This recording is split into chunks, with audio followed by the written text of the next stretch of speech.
Hello and good afternoon and welcome to University of Toronto Press. Uh, we are very honored today to be doing an event to celebrate this book, The Viking Immigrants by Laurie K. Bertram. And I am Chris Reed. I am the publicist here, and it's my great pleasure to welcome you to the event. And on behalf of everybody from University of Toronto Press, I just wanted to do a little bit of quick housekeeping. You'll see in the bottom of your screen that the chat is now open, and there will be, if you want to sort of weigh in as to where you're calling in from, that would be great, or your connection to Iceland, that would be wonderful. We're going to wait for about another 2 minutes before we kind of get things started, and lovely is from Marie Cowan. Thank you, Marie, to everyone. Congratulations to Laurie, absolutely, and from Stratford, Ontario, fantastic. Everybody here from Winnipeg and Kamloops, BC, is with us today. So hello to everybody. And yeah, it's just there are people are just signing in. Oh, the hello from Manitoba and Vancouver. This is fantastic. Calgary, we have a lot of people here from out west. Toronto, Montreal. Hello to everybody and welcome to the event for Viking immigrants. Um, we are and from Graz, Austria as well. Welcome from New Hampshire. This is fantastic. Thank you very much, everybody, for coming and joining us. From Orcas Island, Los Angeles. This is wonderful. And hello from Iceland. Well, there's now that could go figure. Somebody there from Iceland. We're very excited. From Oregon. This is just wonderful. Everybody is really jumping in Pittsburgh. I think we're pretty much covering every base. There's a U of T student, so that could be anywhere. So that is absolutely wonderful. So that's great. And then there's somebody here from Toronto, from Gimli. A lot of salut, salut, and so congratulations to Laurie and to everybody. Somebody via Paris, and that is absolutely, and that looks like it is actually indeed Paris, France, not just Paris, Ontario, which is fine too. We live Paris, Ontario. So absolutely great here. Lots of people. James Gibson bought the book. He is telling us. So thank you, James, very much for your support. We appreciate it. Fantastic. Okay. Well, look, it looks like we are now. This is fantastic. We are now over 100 people, which is amazing for us. And I think we're gonna. Looks like we've got people still coming in, but I think we will just sort of start to get rolling here. Very exciting, very exciting. Well, on as I said, my name is Chris Reed. I'm with the University of Toronto Press.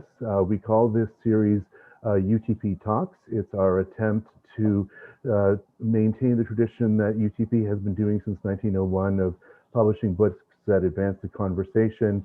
It's our attempt to sort of to push that tradition forward into the digital age. And today we are absolutely delighted to be celebrating The Viking Immigrants, Icelandic North Americans by Laurie K. Bertram. And we wish to acknowledge that the land on which the University of Toronto operates for thousands of years has been the traditional home of the Huron-Wendat, the Seneca, and most recently the Mississaugas of Credit River today. So the meeting place is still the home to many Indigenous peoples from across Turtle Island, and we are very grateful to have the opportunity to live and work on this land. We are also tremendously grateful and excited to have Jules Chambers with us today as our moderator. Jules is the creator and host of the award-winning podcast All Things Iceland, and it's a YouTube channel as well. And her content, as you may have guessed from the title, her content explores Iceland's rich culture, its history, language, and its stunning nature, and it's as experienced by an expat living in the country. And so whether you plan to visit Iceland, would like to live there, or you're just curious about this small island in the middle of the Atlantic, you're in for a treat, because you'll hear interviews, quirky facts, useful advice for those who want to travel in Iceland and find out what it's like to live in the land of fire and ice. And Jules was born and raised in Brooklyn, New York, and has a Bachelor of Science degree in Biomedical Engineering from Rensselaer Polytechnical Institute. So it is my genuine pleasure to hand this over now to Jules Chambers. Jules, take it away. Thank you so much, Chris, for that wonderful introduction. And as everyone is, many people who are coming on are saying, Tilhamingu to Lori. And this book launch is so exciting. And it's my absolute pleasure, of course, to be hosting this. And like many of you, I am so excited about the conversation, the amazing speakers that we have today. But before I get into introducing them, I just want to point out a couple of important things, especially since we're doing a giveaway. So just to let you know, throughout the book launch, we will be giving away 3 prizes. 2 people will each win a copy of the book that we are celebrating today. And 1 person will win a grand prize of a copy of the book, along with a vinarterta. And for those who are not aware, a vinarterta is a multi-layered or striped cake that was popular in Iceland during the 1800s and is a traditional food that the Icelandic immigrants took with them when they settled in North America. While it's no longer as popular in Iceland, it is very popular amongst Icelandic North Americans. And so I think this is a special treat, especially this time of the year. And this particular vinarterta will be coming from vinarterta.ca, which is one of the best vinarterta makers. And so you definitely want to stick around to the end, potentially know if you won. And the way that we're doing it is that we had picked 3 random numbers. So a person, depending on which number you are when you registered, you will win. And Jane from the University of Toronto Press will be in contact with the winners after this launch. So I know it's like a hot seat a little bit late in terms of who's going to win it, but I just wanted to let you know that information, as well as any questions that you have, because I'm sure there are plenty that are burning on the inside for either the First Lady or Lori. Please put them in the Q&A box. So we have a chat box and we have a Q&A box. Specifically put them in the Q&A box, and we will do our best, of course, to answer as many questions as possible. And the way we're kind of setting up today, this hour, is that I'm, of course, going to introduce people, the awesome speakers, and I have some questions for Lori and the First Lady. And after that, we will then get to the questions from the lovely audience. So the book that we are celebrating the launch of is looking at almost 1/4 of the population of Iceland that migrated to North America from 1870 until 1914. And distinctively, this culture is examined in terms of how Icelandic North Americans and their community emerged. So from the food and fashion to ghost stories and Viking parades, which I only learned about fairly recently when I talked to Lori, and I just really want to see one now. So I have to find myself over to Canada for one of these parades. And the book sheds light on a century and a half of change and adaptation. Through an analysis of the history of everyday forms of expression, Lori reveals the larger forces that shaped the evolution of an immigrant community.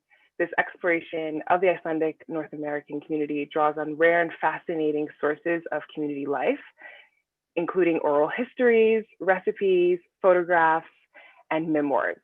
By using a multi-sensory approach to the immigrant experience, the Viking immigrants, Icelandic North Americans, uses often overlooked cultural practices such as clothing production, the preservation of recipes, and the telling of ghost stories to understand tension and transformation in an immigrant community. I've had the pleasure of reading through this book, and my Icelandic husband, I've been like dropping knowledge on him. And so I just find that, this is such a amazing book in terms of the information it's providing and also just the fascinating facts. So thank you to Lori for doing all this hard work so we could be here today in order to have access to this type of information. And our guest of honor today is the First Lady of Iceland, who I am very honored to be able to introduce. And she is Eliza Reid, and she's the co-founder of the acclaimed Iceland Writers Retreat, former editor of Iceland Air's In-Flight magazine, and former staff writer at Iceland Review magazine. Eliza grew up near Ottawa, Canada, and moved to Iceland in 2003. Eliza's husband, Guðni Jónasson, took office as president of Iceland on August 1st, 2016, and of course, she then became the First Lady of Iceland. In that capacity, she has been active in promoting gender equality, entrepreneurship and innovation, tourism and sustainability, and the country's writers and rich literary heritage. In 2017, Eliza was named a United Nations Special Ambassador for Tourism and Sustainable Development Goals. She has been published in numerous newspapers and magazines, including a lauded op-ed in the New York Times on the strange role of the First Lady. That was very insightful. I remember reading this and learning quite a lot. Her first book, Secrets of the Sprakkar, How the Extraordinary Women of Iceland Are Bringing Gender Equality Within Reach, will be published in spring 2022. And that's being published through the Canadian publisher Simon & Schuster.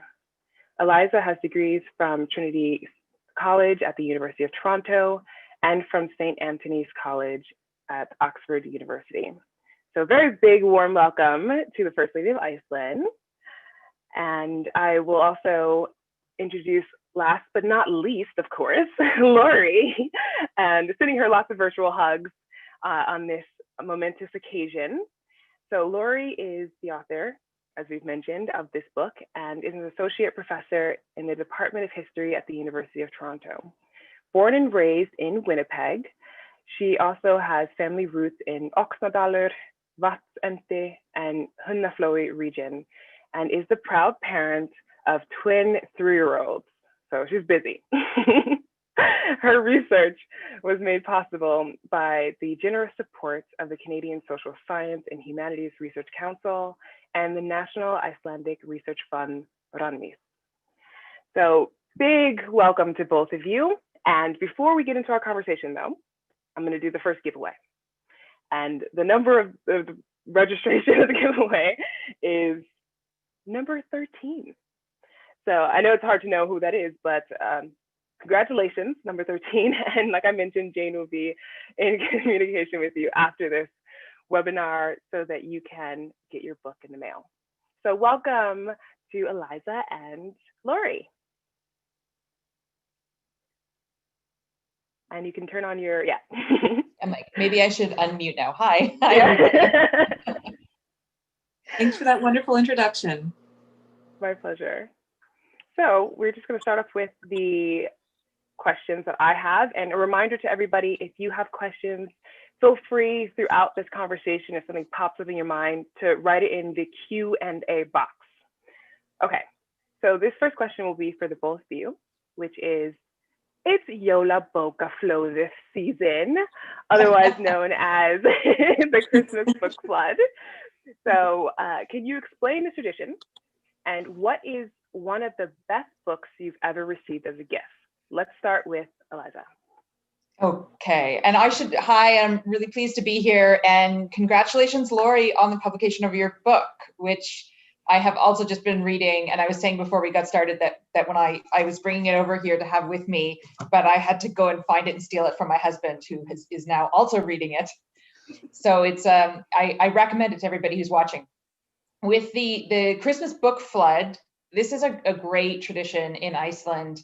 The book is the most popular Christmas present to give and receive, and that comes back from the time of the Second World War, when there were a lot of things that were being imported. And Iceland has a long literary heritage and literary tradition, and people here love to read and write books. And so the vast majority of books are actually bought and sold in the weeks leading up to Christmas, so that people can make sure that they give their loved ones some of their favorite books over the holidays. And it really starts in around mid-October, when everybody gets in the mail a copy of this magazine that especially describes the books that are being published this season. And I say, you know, if you want an indication of how popular it is, it's about as popular as the IKEA catalog, which is really popular. And so people get the books and they maybe circle, you can kind of circle ones that look good and leave it in an obvious place, on the coffee table or something, so people know what you're going to get. And then on Christmas Eve, which is the traditional time to open presents here, people take a look at what books that they've had that Christmas season, and then they just get to eat food and read on Christmas Day. Yeah, and I think here in Canada, the Icelandic immigrants also, this was a very popular gift at Christmas, was books. And we had quite a large number of Icelandic printing presses here and Icelandic bookshops. And so these would be really busy places at Christmas time. And people would also be picking up, the latest translation or the newest book by a local author. So it is a time when we think a lot about literary production and reading and what we're going to read for the year. Great.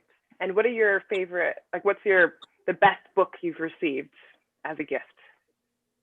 I always kind of hedge a little bit there because, as First Lady, I never like to call out favorites. So you're not going to find me saying one specific book. Personally, I love crime fiction and thrillers, and Iceland, there's a strong sort of thriller, Nordic noir kind of tradition here. I really like those kind of books. And I also really enjoy nonfiction, current affairs, politics, memoir. Memoir is also a very popular genre in Iceland because, we all know each other in some way or another. So you're like, oh, now I can really find out what this person thought of that other person. So yeah, those are the kind of books that I like. And it's just fun also to have something different or something that somebody that you think fondly of has recommended for you as well. Yeah. Great. I think my favorite book, memoirs are my favorite genre. And that's why I love, there's so many Icelanders that have written their memoirs. And I just find it's the closest you'll ever come to being in a place that you aren't, right? And my favorite book that I've ever gotten, though, was one year my partner, Caitlin, gave me a first edition of this book from 1866 that was written about Iceland by this man that became the Governor General, Lord Dufferin. And he actually was the one that got Icelanders their colony in Manitoba, New Iceland. And he did it because he'd actually visited Iceland as a young man in the 1860s and written this Victorian travelogue about it. So she gave this to me one Christmas. It was really amazing. And then I noticed that my mother had taken it and she put it in a book stand in her living room. So it's been stolen, but it was wonderful while it lasted. Yeah, nice. All right. So next question is for the First Lady. The Viking Immigrants has a whole chapter on the history of Vinarterta. This popular 19th century striped cake, often served during the holidays, has caused some heated debates in the Icelandic community, specifically the immigrant community. Had you tried it before your trip? And what do you think about the relationship between food and identity? That is a very good question. Of course, I hadn't tried Vinarterta here in Iceland because it's not something that is really consumed here. People have, Canadians who are of Icelandic descent have brought it over before. I brought with me actually a little photo because when my husband and I went to Winnipeg and Gimli in May of 2019, we, this wonderful woman left for me an entire, and I didn't write her name down, but I'm going to hold it up to the camera. This is old school. This is a picture of her making this entire Vinarterta for me. I don't know if she's watching, but I'm sure someone watching knows her. And I want to thank her because it was delicious. And I brought it home and we all ate it and it was great. And I just think, I think I love food in general and eating. And I think this idea of telling history and stories through our foods and how it ties in with our culture is a wonderful thing. And as an immigrant myself, I don't know, Jules, if you've had the same thing. When I moved to Iceland, I find, the things that my kids ask me to make the most are Nanaimo bars, which, I've used that in recipes because it's my sort of tie to my home country. And these are really important sort of things that we grasp on. And who knows, maybe the Nanaimo bar has evolved in Canada since I've now been living in Iceland. And I don't think it'll get less popular in Canada. Yeah, definitely. That was great. And in terms of your visits, so what was it like? This is the First Lady again. When you visited the Icelandic immigrant communities in Manitoba in 2019, as an Icelander and a Canadian, because your identity now has evolved over time. And what left the biggest impression on you? I mean, it was so nice to see. And I remember because I'm from Ottawa originally, but my mother's family are from Winnipeg, actually. And my grandparents grew up in Winnipeg. And so when I was young, several times in the summer, we took those road trips, from Ottawa, the 3 days to Winnipeg, and to visit with my extended, great aunts and uncles and things like that. And so I hadn't been to Winnipeg since I was a child, but I had been there a lot. And I didn't have this connection to the Icelandic community, but to other sort of children of immigrant communities. And yeah, it was a really nice kind of mix to be able to go, and in a little bit, I felt like I was showing my husband and everyone with us what Canada is like, but it's also such a privilege to be going there to be representing Iceland as well. And it's wonderful, of course, to see people who are Canadians of many generations now, who also really follow their roots and traditions and histories, and I think that's great. And I think anybody who comes from a country, say in Canada, where a great many people aren't that many generations into the country, you kind of want to know where your roots come from and what the story was there. Absolutely. And in the chat, we just found out that the woman the picture you showed, her name is either it's Johanna or Johanna. I'm not sure how she pronounced it, but Jo Wilson. So I'm I don't know so if that rings a glad. bell. And somebody who's watching then, because I didn't write her name down, then please thank her for me. We loved it, and it was great. Isn't that awesome that you can just be like holding up a picture of like, does anybody know this person? And like, a whole bunch of people like, yes. All right, the next question for the both of you is, why do you think the history of Icelandic immigration matters on both sides of the Atlantic? And what are some of the lessons of immigration history that can still help us in the present? Lori, let's start with you. Yeah, thank you for that question. And I just want to also thank the First Lady and the President for making that trip to Manitoba. It does mean a lot to our community when we see representatives of the Icelandic state come and show interest in our community. So for a lot of people, that was very meaningful, including Jo Wilson, who will be, I'm sure, very thrilled to hear about this conversation. It matters today, I think, on both sides of the Atlantic, although I really feel like there hasn't been enough scholarship done on it. While I was researching this book, I realized, I'm really scratching the surface of what is a huge universe. There was so many people that came to North America, they produced so much, and they had such a big impact. I think in Canada today, it matters in so many different ways. It matters to the people that are of Icelandic descent. It matters to the people that live in areas where we have been and left a mark. And I think especially coming back to the land acknowledgement this morning, it also matters because of our relationship to First Nations Canadians, Indigenous Canadians, and our responsibility as treaty people to know our history and know our obligations in the present. So in my book, the third chapter, of course, is dedicated to how Icelanders saw their relationship to the colonial project through a traditional Icelandic lens. So these people that are living in Iceland from the 1800s, like, how did they understand what was happening around them when they came to Canada?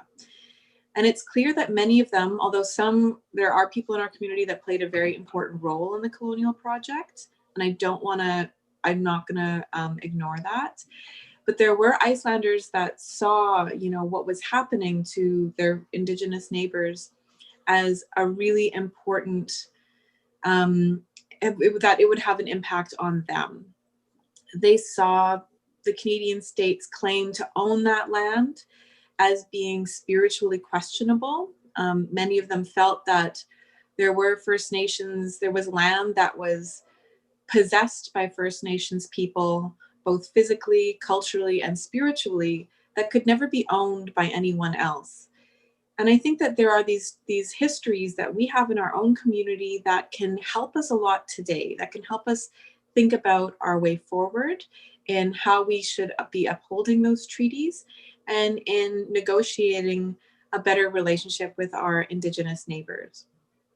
And I think also in Iceland today, it matters because, you know, there's been great work done on, you know, the history of Icelandic migrants in Iceland. There's a wonderful center dedicated to them in Northern Iceland at Hofsós. There's been a wonderful documentary series produced and books, but still people don't have a lot of information about it. And also, you know, as people, not just in Iceland, but also in Scandinavia and the Nordic countries, similarly start to wrestle with the legacies of anti-immigrant sentiment and racism in their own countries today and how they want to move forward and change. I think it's important to look at the fact that in many respects, Iceland and other modern Scandinavian countries were founded by immigrant money and the work of immigrants that left those countries. Our community is proud to have co-funded things like the establishment of the first Icelandic shipping company, Eimskip. We also sent home tons and tons of cash for our relatives to be able to buy farming equipment, fishing boats, clothing, food. I'd love to see an economic study on the impact of migration, but I know it's huge. Yeah. And even things like the bedrock of the Icelandic economy today, the aviation industry, was co-founded by Icelandic immigrant pilots that had served in the First World War and went home to Iceland to teach people how to fly.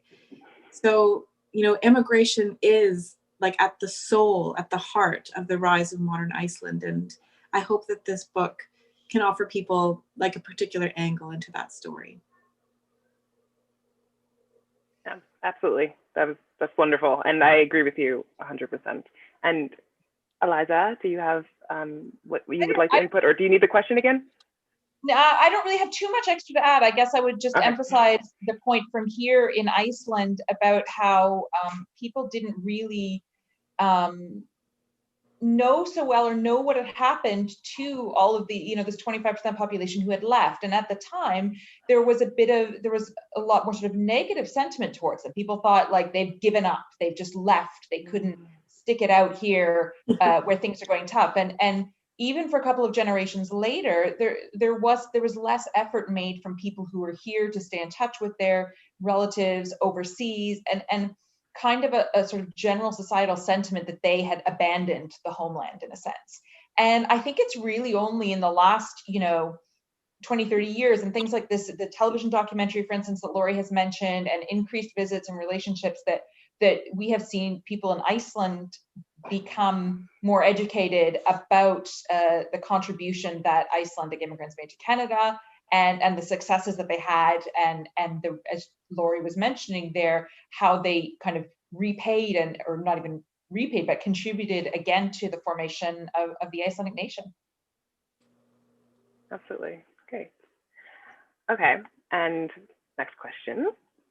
Heritage is a reoccurring theme in this book, and the First Lady, as having been a UN Special Ambassador for Tourism and Sustainable Development Goals, what are your top favorite, and this is like probably a hard one, but top favorite heritage sites on either side of the Atlantic? Okay, I'm gonna, again, without wanting to name them too much to be avoided, but I'll mention two things, I guess. So either side of the Atlantic. In Iceland, there's so many things to see and do, but because this is a book launch as well, I will highlight that one of the things that I think is terrific is how many homes and sites of former authors are now museums and places that you can visit in Iceland, to the degree that you can actually buy a book, of course, which is about all of the different museums and places that you can visit. And you could travel around the ring road and go and see everything from where, Snorri Sturluson lived hundreds of years ago to where more modern day writers lived.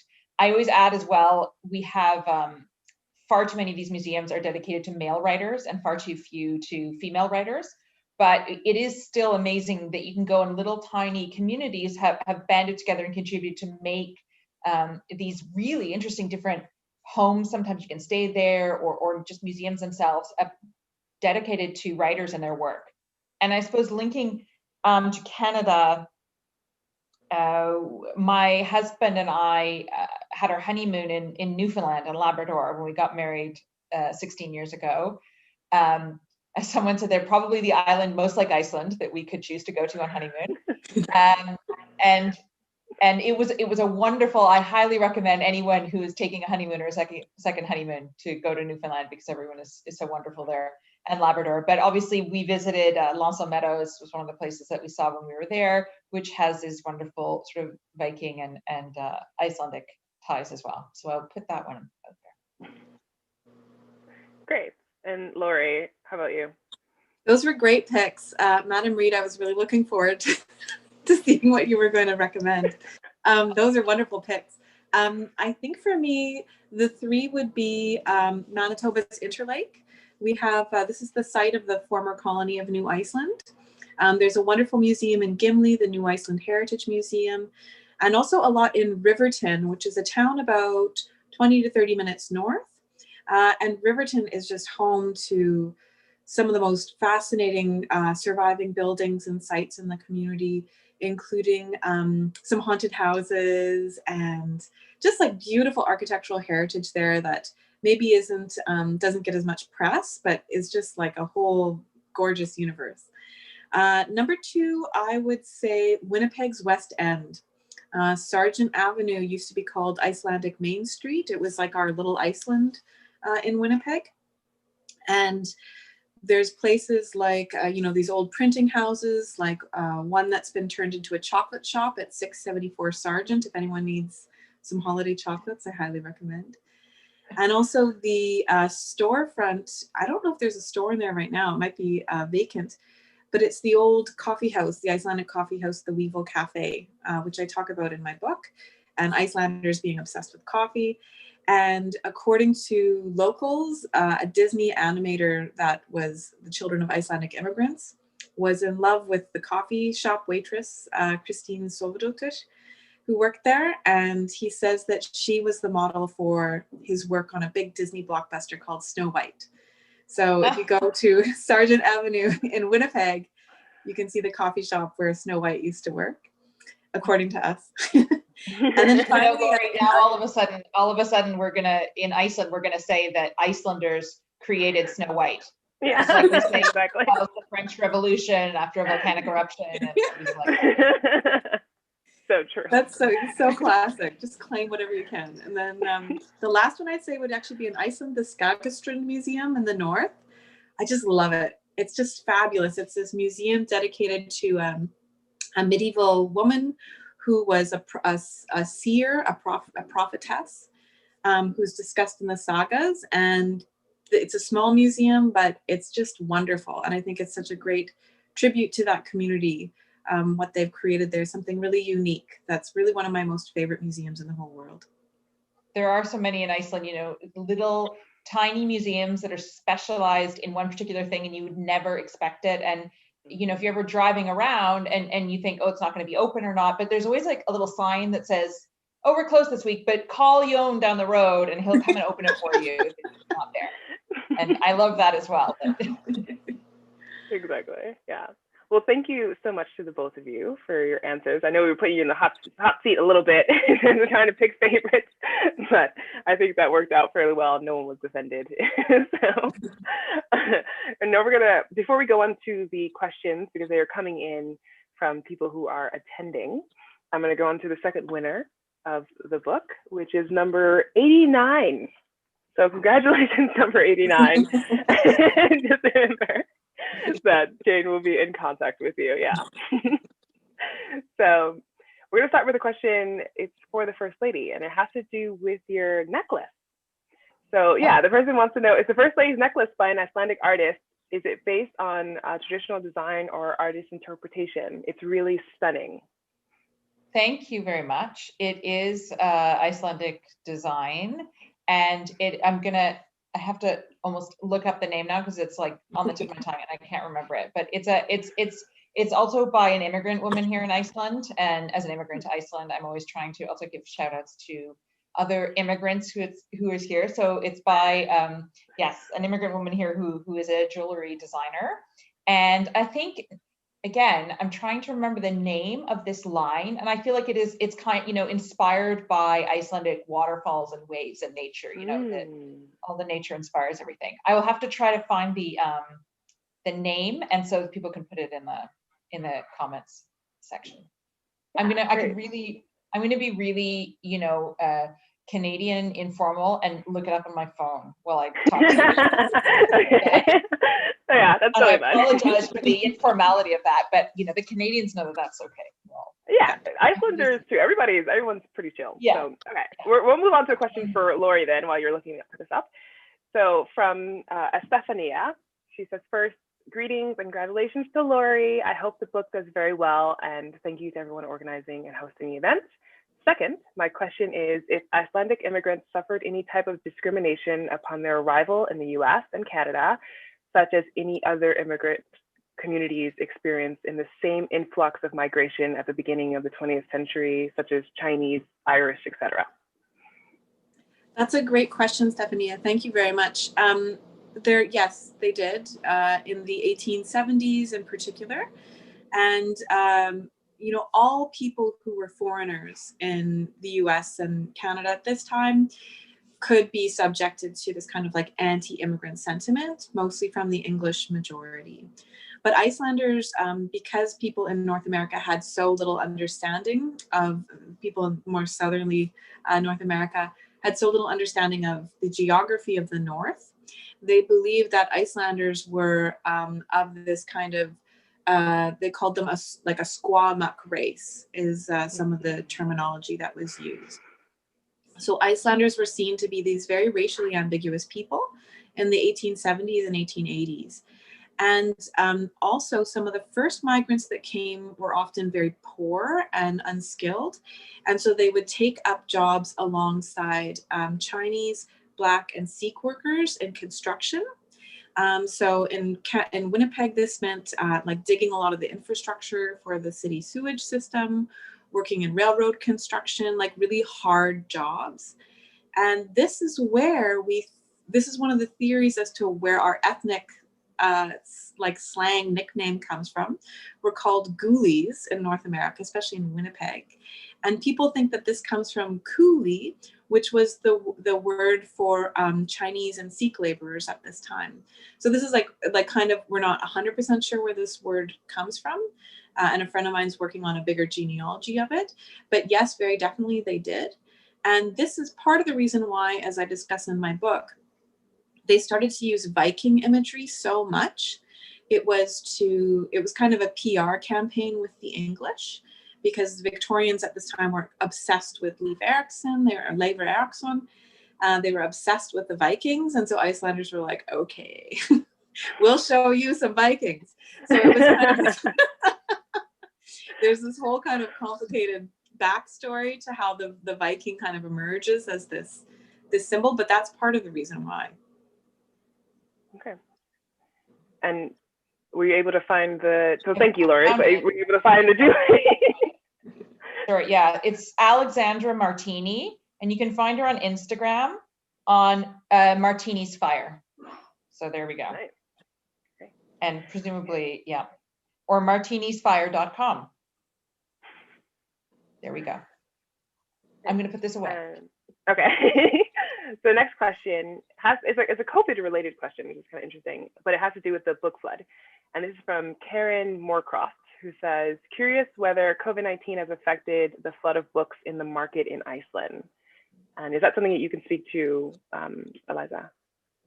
I haven't been sort of reading statistically. My sense is that book buying has increased here. This is not an academic statement, just my intuitive statement, because we're all more inside and we're all reading more. It has had an impact, obviously, on events, though. This is also a time of year when companies used to have writers over Christmas parties. There's readings in all the bookstores and in swimming pools and all kinds of different places, and that has really changed. And there are some online events. Reykjavik is a UNESCO city of literature, and they've been hosting a lot of introductions to new writers, but obviously everything is dampened, as we know, around the world, that we don't have those in place. But I think people are still hopefully buying books. Yeah Definitely. And I also think that we'll probably see there'll probably be a news report after the holiday about whether or not this was the biggest, book flood of, and things like that. So we'll just kind of have to wait for that one. And the next question is for Lori from Rosie Parents, who says, what was the most surprising find while you were researching for the book? That's a good question. I think I think whenever I was able to access Icelandic language sources, I realized that Icelanders were very strategic about what they would translate into English for other people to see. They're immigrant generation was very, very image conscious, in part because of the discrimination that they faced.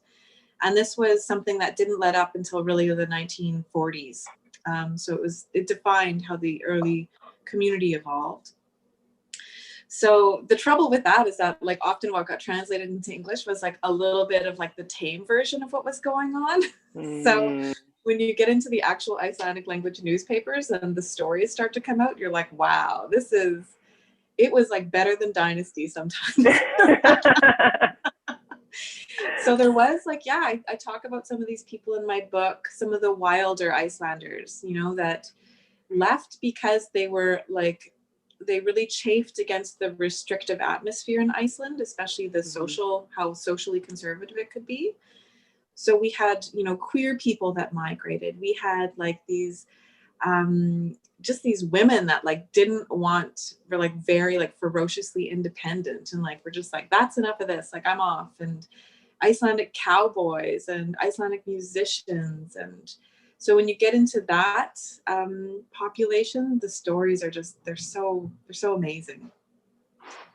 Absolutely. And it's actually a question that came in about that, which is, it's good that you have answered it a little bit regarding when you were conducting your research. This is from Jordan Sanchez about, did you find the info about LGBTQ plus Icelandic immigrants? So was there a decent amount of information, or this was kind of like mentions of people and, their lifestyle orientation? Yeah, that's a good question. It's hard because, for a lot of people before 1930, there wasn't even really a word for it, or it wouldn't even really be printed, that these kinds of people existed in the community. But there are like multiple stories. And this is kind of part of the larger global history of queer migration, in which queer people, are often overrepresented in migration numbers because things are so hard at home. They can leave and they can start a new life somewhere else. So we have, for example, the the physical therapist for the Icelandic hockey team, the Winnipeg Falcons, that won the first Olympic gold medal in hockey in 1920. He was their personal trainer, and he was gay, and he was accepted by the team, which is kind of a nice story. Nice. We have women. My own great aunt, I'm pretty sure, probably had an affair with the first Icelandic female novelist, Torfildur Holm. And also there's a new book out by UTP called Prairie Fairies, and it's a Canadian historian named Valerie Korenek, who does these in-depth oral history interviews with an early Icelander from the Winnipeg, like from Icelandic Main Street in Winnipeg, named Bert Sigurdsson, who really spills some hot, spicy tea on growing up queer in Winnipeg in the 1930s. Oh, that sounds fascinating. There's a good amount. That's a great question. Thank you. Yeah. And I'm going to jump to a question that the both of you can potentially add some insight on. From David Donald. Have any of you heard about what modern Icelanders think about the somewhat stereotypic Viking statue in Gimli? I think there's a lot of confusion. There's a lot of confusion about what that is. And I think similarly, when Icelanders from Canada and the United States come to Iceland, they also don't really kind of totally recognize what the heritage landscape is. So yeah, like I think this is part of like how our community has evolved over time. There's a reason why we build statues like that. And it actually goes back to that really early history of kind of putting the facade up, right? For those English audiences, for the people that are in control. that can control, you know, what jobs you get, how you're treated at work, whether you get into these schools, how you're treated even on the hockey rink. So I know it looks strange to people in Iceland, but this Viking imagery in North America generally, like for example, the Minnesota Vikings, and you go into the Midwest and you see all these other Viking statues, this is part of this larger history of migration from Scandinavia and the Nordic countries and them navigating their relationship to the Anglo majority. Do you have any feelings about this statue, Eliza? I do not. I you know, no. Okay. I'm so interested to see it now, and like, thank you, Lori, for providing insight on that. And there's a question from Wendy Johnson, who just wants to know, like, your greatest inspiration for writing this book. Oh, thanks, Wendy. That's a good question.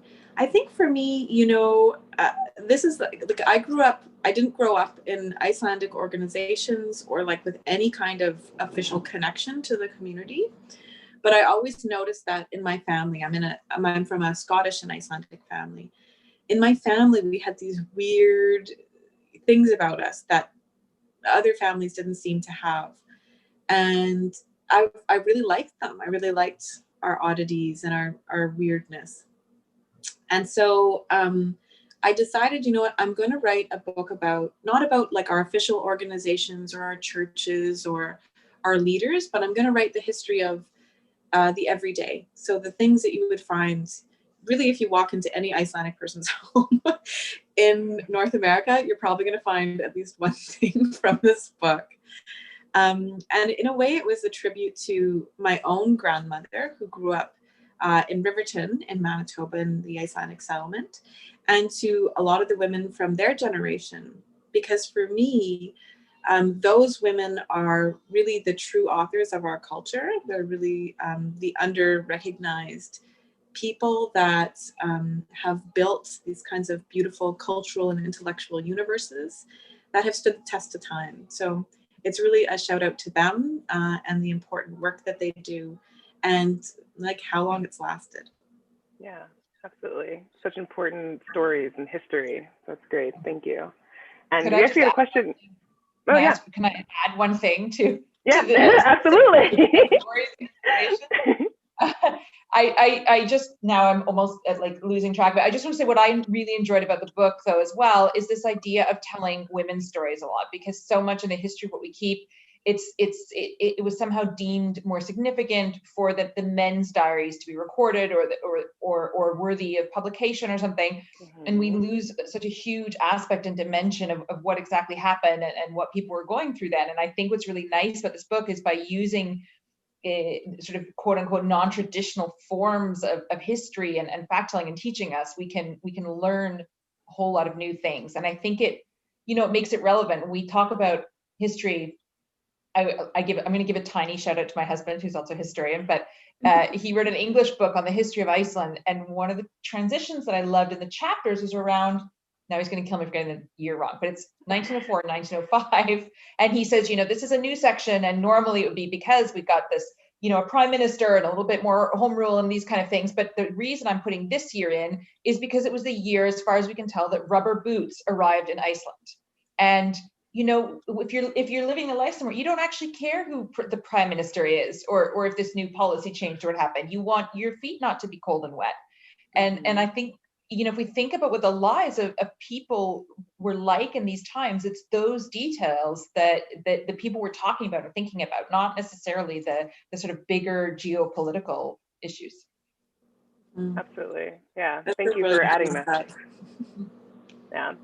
And we have a question from Ryan Aford, who says, Lori, your book is full of interesting characters. I wholeheartedly agree. And this question I'm really curious to know too. In your view, who takes the prize as the most unique or unusual character among the Icelandic immigrants / first generation of North American Icelanders? I have one of my favorites, so I'm curious to know what you... I love that. That's a good question. That is a giant cast of characters. There's so many like wild Icelanders from that cast of characters. My favorite is Elizabeth Goodman, and we actually don't know her real name and we don't know what happened to her, but she shows up in the Winnipeg court reports for beating up a brothel madam with a broomstick in about, I think it's 1878. And this brothel madam had hired her to do the laundry and to do the cleaning. And then she started to kind of pressure her into taking on additional work in the brothel. So she was withholding her wages. And most women would be like so embarrassed, that they didn't want to admit that they'd been working in this house, and the madam could ruin their reputation, so they wouldn't say anything and they just leave. But this woman grabbed a broom and beat this madam to a pulp, and then marched off to the police station and was like, this woman's running a brothel. And this story, it's such to know that time, like how sort of almost a little unhinged you would have to be to take those kinds of risks. It really is like one of the most impressive moments, like these flashes of life you get when you go through history, that I saw in the book. Even though I don't know who this woman is, really, it always stands out in my mind as like just pure guts. Yeah, absolutely. It's like, I'm not going to take this. Not only will you lose your business, but I'm going to beat you up. That's so intense. Okay, here's one for the First Lady. When you arrived to Iceland, what was your favorite new tradition? What a great question. It's the kind of question, when I'm thinking of it on the spot, I'll probably wake up in the middle of the night and I'll be like, it was this. And now, of course, on the top of my head, I can't really remember. I do remember, this is maybe not the kind of tradition you're thinking of, but it's just what's leaping to mind. I remember that I was working for a small startup company when I first joined, and all companies and organizations and clubs have these things called an Árshátíð, which is like an annual party. And they asked me to be on the organizing committee of it for my company, which was kind of ironic because I'd never been to one. And so I had no idea what you're supposed to do with them, what happens. And there's kind of an unspoken structure to all of these parties. So like so many things, you think it's a party, I guess you can make it what you want, but actually you need certain kinds of activities and you need a master of ceremonies, and there has to be some kind of, someone's going to read some poetry or do some speeches, and there'll be a alcohol. And I remember, throwing out ideas, and people would say, no, oh no, you can't do that. Not at the annual party. And so it was a tradition I had to kind of learn by jumping in the heart of it. And I should add actually, because it's the season, Christmas buffets, which we also don't have quite the same way of this year because of COVID, but this is also the time of year where there's people, companies, families, groups go together to restaurants usually, and there's like a buffet of all this kind of traditional foods. And again, it's the kind of thing you don't tinker with it. Like there's certain things that are always at the buffet, and that's what you eat, and you shouldn't add new things to it. Yeah, that is so true. I'm also missing that this year, even though I'm vegan. They've made vegan buffets alongside the regular ones, so it's nice to feel included in this way. All right, in this question, and to everybody, we're trying our best, of course, to get to all the questions, and thank you. So if we don't get to your questions and you have them specifically for Lori, you can hopefully contact her on social media. But I'm going to take this from Aluk Fontaine Richardson. So question on behalf of Maya Fontaine. Congratulations on this wonderful achievement. I'm curious if you can provide more information on trade and the relationship that developed between First Nations and Icelandic immigrants, particularly Manitoba. I'd love to know more about this connection. Thanks, Maya. Good to see you guys. Thanks for coming to the launch. Yes, so when I went into the archives, I found a lot of really interesting things about Indigenous business people at this time. So of course, the Icelanders, like their nearest neighbors, were Cree and Ojibwe and Métis people.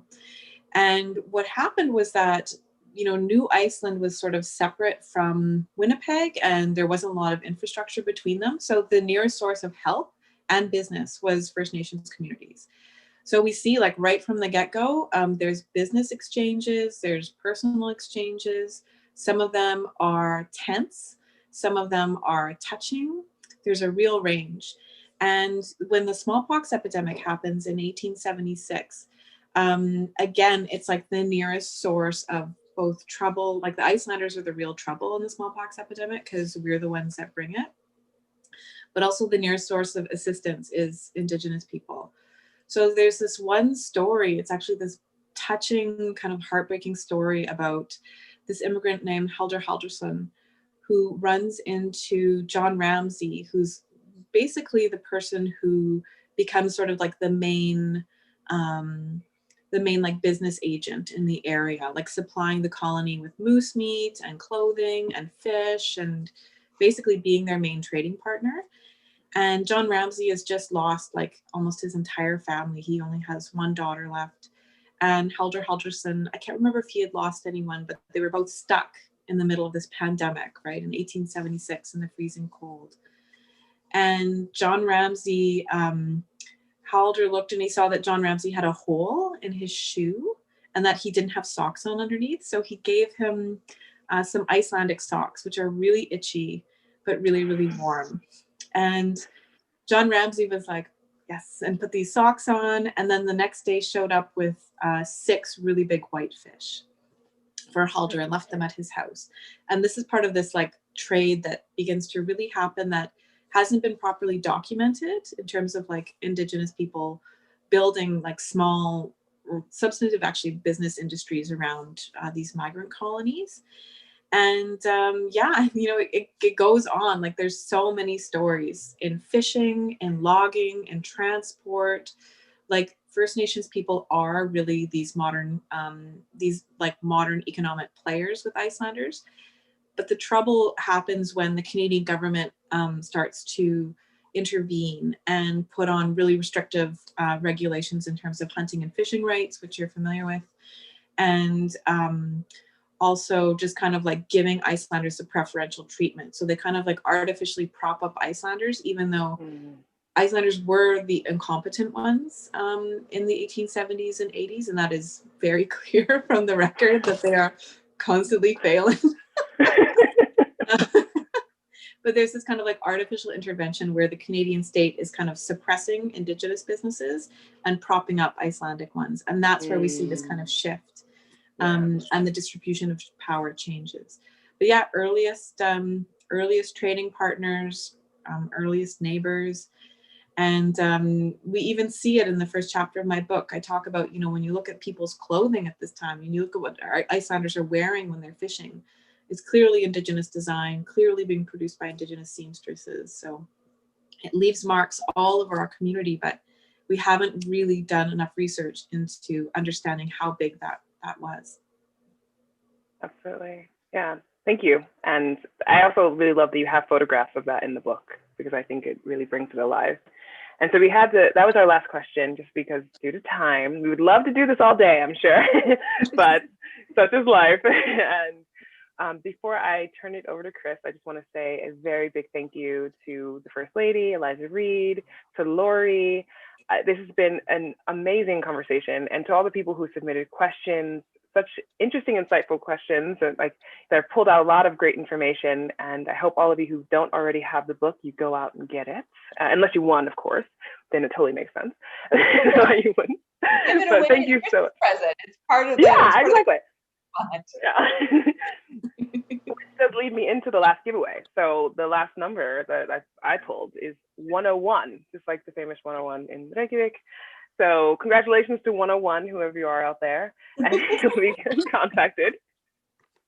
And before I turn it over to Chris, I just want to say that this has been a pleasure, and I hope everyone has enjoyed this. And thank you so much to everyone who's attended, as well as the lovely speakers that we had today. Can I add one last thing before we go? I just wanted to mention to everyone that's watching, if you're coming into Wienertarta baking season, this is of course Christmas, a lot of people in North America are baking Wienertarta. I did include in the book an index of the historical Wienertarta recipes that I found from some of the best makers. And I did have the earliest one that I could find from 1796, translated from the Danish. So if you want to try out like some of the work of some of the most legendary Wienertarta makers and makers that really changed the tradition, check out the recipes in the back. Absolutely, and you know, pick up the book for your own book club. I could not could not agree with the First Lady's comments more. It's just fantastic. A very big thank you to Jules Chambers for being a wonderful moderator, for the First Lady, Eliza Reid, for joining us today, and of course, Laurie for writing this fantastic book. I am going to try and say happy holidays in Icelandic, so forgive me in advance. Gleði lega hátíð. So anyway, thank you all very, very much. Please do pick this book up. It's a delightful read, and congratulations, Laurie, and thank you everybody for celebrating it with us. Have a great day. Bye-bye.